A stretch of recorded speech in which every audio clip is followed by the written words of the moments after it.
কুমড়োর বড়া তো অনেকবার তৈরি করেছি। আজ তৈরি করলাম কুমড়োর বড়া। এখানে 400 গ্রাম কুমড়ো নিয়েছি। কুমড়োটাকে ভালো করে ধুয়ে খোসা ছাড়িয়ে ছোট ছোট টুকরো করে কেটে নিয়েছি। এবার হাফ কাপ জল দিয়ে মিডিয়াম আঁচে 10 মিনিট চাপা দিয়ে কুমড়োটাকে সেদ্ধ করে নিলাম। 10 মিনিট পর চাপাটা তুলে নিলাম। কুমড়োর ভেতরে জলটা একদম শুকিয়ে গেছে।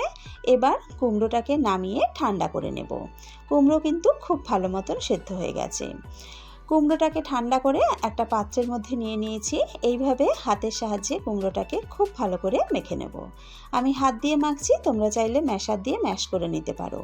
কুমড়োটাকে এইভাবে খুব ভালো করে মেখে নেওয়ার পর এর মধ্যে দিয়ে দিলাম কাঁচা লঙ্কা কুচি, 1 চা চামচ আদা কুচি, স্বাদ মতো দিয়ে দিলাম নুন, দিয়ে দেব হাফ চা চামচ হলুদ গুঁড়ো, আর দিয়ে দিলাম হাফ চা চামচ লঙ্কার গুঁড়ো।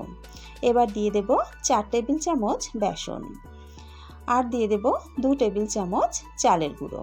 চালের গুঁড়োটা দিলে বড়াগুলো বেশ মুচমুচে হয়। এবার সমস্ত কিছু খুব ভালো করে মেখে নেব। একটু সময় নিয়ে ভালো করে মাখলেই কিন্তু মাখাটা হয়ে যাবে। এক্সট্রা করে বাইরে থেকে জল দেওয়ার প্রয়োজন নেই। খুব ভালো করে সব কিছু মেখে নিয়েছি। দিয়ে দিলাম 1 মুঠো ধনেপাতা কুচি। ধনেপাতা কুচিটা দিয়ে আবারও একবার ভালো করে মেখে নিলাম। আমাদের ব্যাটারটা কিন্তু একদম রেডি। এবার কড়ায় তেল গরম বসিয়েছি। তেল বেশ গরম হয়ে গেছে। অল্প অল্প করে কুমড়োর মিশ্রণ থেকে মিশ্রণ নিয়ে এইভাবে বড়ার আকারে দিয়ে দিলাম। মিডিয়াম আঁচে ওলট পালট করে বড়াগুলোকে লাল করে ভেজে নিলাম। বড়াগুলো খুব সুন্দরভাবে লাল হয়ে গেছে। এবার বড়াগুলো তুলে নেব।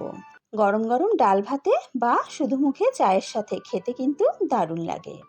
ভিডিওটা ভালো লেগে থাকলে একটা লাইক দিয়ে চ্যানেলটাকে প্লিজ সাবস্ক্রাইব করে নিও।